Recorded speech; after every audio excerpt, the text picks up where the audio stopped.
Is it's about 2/3 irrespective of the chemotherapy regimen applied.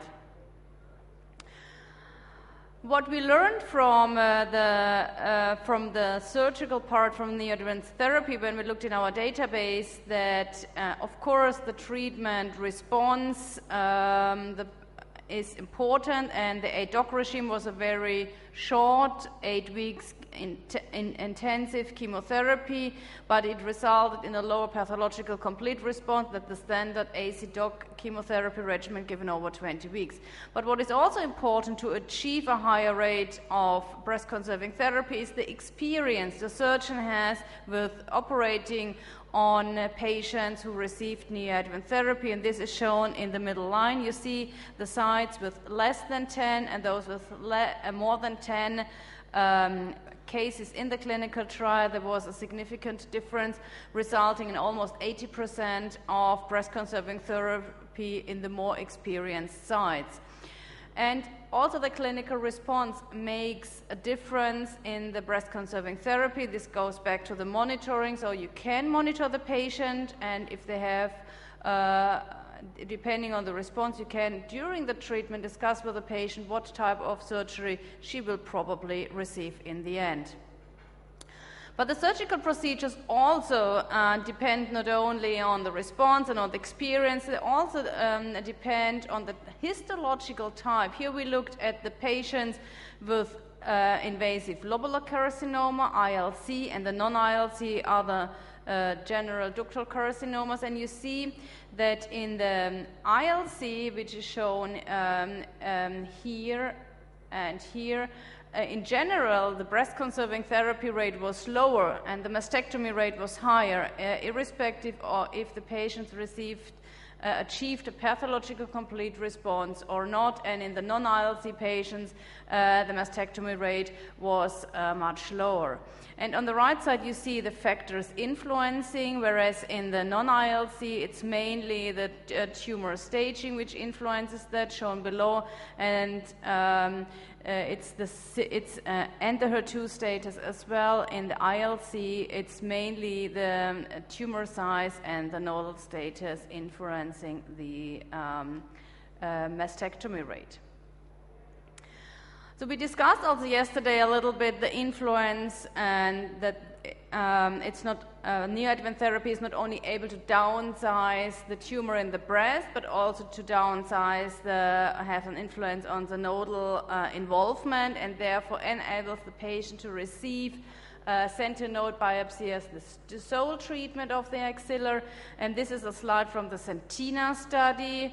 And we have on the right side the patients which had nodal involvement, clinical nodal involvement in the beginning. And of these 40%, and when you look at arm C, we have more than 80% achieving clinical nodal-free status. And today we would recommend to treat these patients only with a sentinel node biopsy alone. Whereas on the right side, if you have a patient undergoing a sentinel node biopsy because you want to confirm that it's node negative, a third of them has nodal involvement, and they have then already been operated. And if you perform sentinel node biopsy again on them, you see in the next slide, this is the arm B in the middle, the detection rate is only 60%. So sentinel node biopsy before and sentinel node biopsy after neoadjuvant therapy is not a very good idea because the detection rate is very low, and the patient will have to receive probably an axillary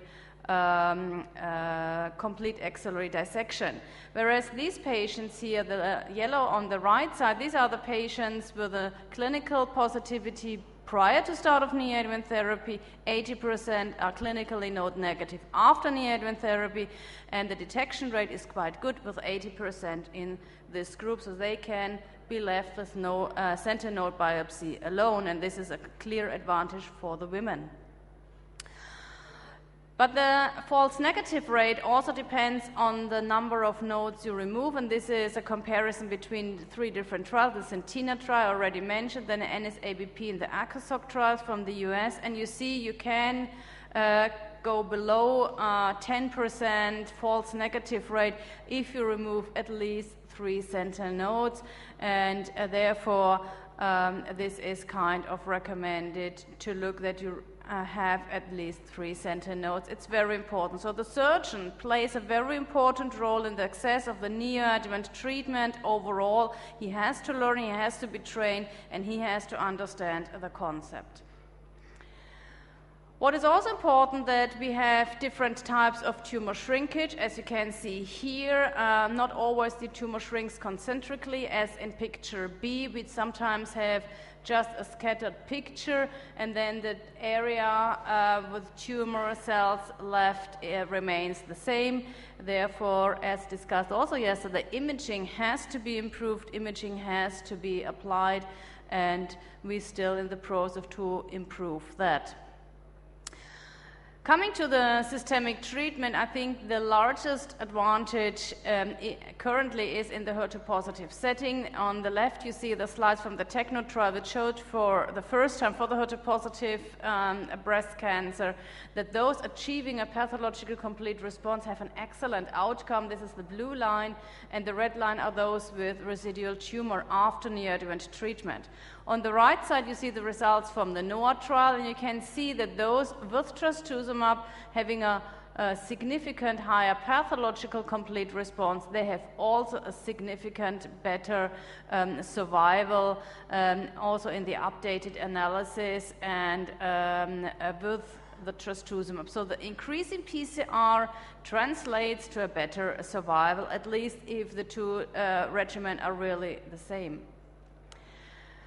The GEPATRIA trial investigated if we can increase the PCR, if we can improve the outcome, if we change the treatment according to the interim response or according to the early response, because this might be the greatest advantage of the neoadjuvant treatment. And all patients received 2 cycles of the TAC regimen and were then randomized according to the initial response. The non-responders were randomized to continue with the TAC for overall 6 cycles or to receive NX, vinorelbine plus capecitabine, a non-cross-resistant regimen with lower toxicity.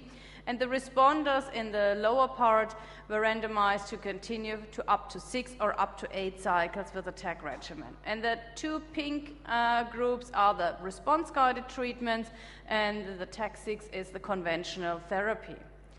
What we could not observe that on the short term, the changing of the regimen has no effect. It's probably too short. The PCR was the same irrespective of the treatment, but what we could see that the responders have a very high PCR in over 20%, and the non-responders, we already detect them after 2 cycles, have a very, very low PCR, around 5 to 6%. But in the long run, the changing of the treatment, it's shown here in the red curve, improved not only the disease-free but also the overall survival, and all patients, the responders, the non-responders, and of course the overall cohort benefited from a change in the treatment. So either reduce the toxicity with vinorelbine and capecitabine or increase the duration of the treatment by giving 8 cycles instead of 6 cycles of the TAC regimen. But what was very interesting is that this main effect is in the hormone receptor positive disease. And yesterday we discussed if the luminal patients should be treated with neoadjuvant therapy. And I think this would be a clear yes for neoadjuvant therapy for the luminal patients, because they benefit a little bit from achieving a PCR, shown here in green, but they have a better survival if you change the treatment according to the response. While in the hormone receptor negative group, the PCR is everything in the panel C, and if you change the treatment or not, this does not make a difference. So a short, intense chemotherapy where you achieve a PCR, then they benefit the most if you adapt the treatment according to the early response. In the hormone receptor negative, and this applies also to the triple negative breast cancer, this has no effect, and that's what we mainly learned from this trial.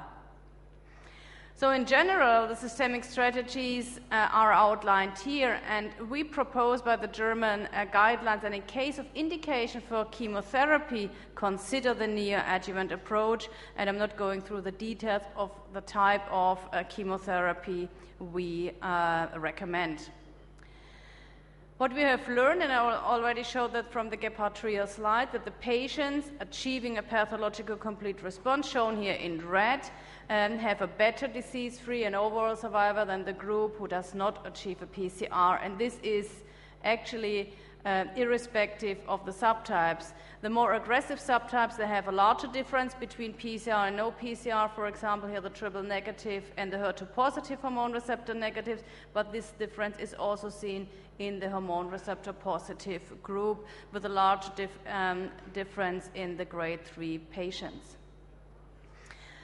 An advantage for the neoadjuvant therapy is also that you can select the patients based on the response for further treatment options after neoadjuvant treatment and surgery. And I have brought 3 examples to close my talk. The first one is the Penelope trial in the luminal patients, because if these luminal patients have not achieved a PCR and have a high risk of relapse based on the clinical pathological status, EG score of 3 and higher, or they have a score of 2 and have a nodal involvement, they have a very high risk of relapse, and they are randomized to receive a palbociclib, a CDK4/6 inhibitor, together with the endocrine treatment. So they have additional treatment options, and this treatment option would not be available if they would not receive a neoadjuvant treatment.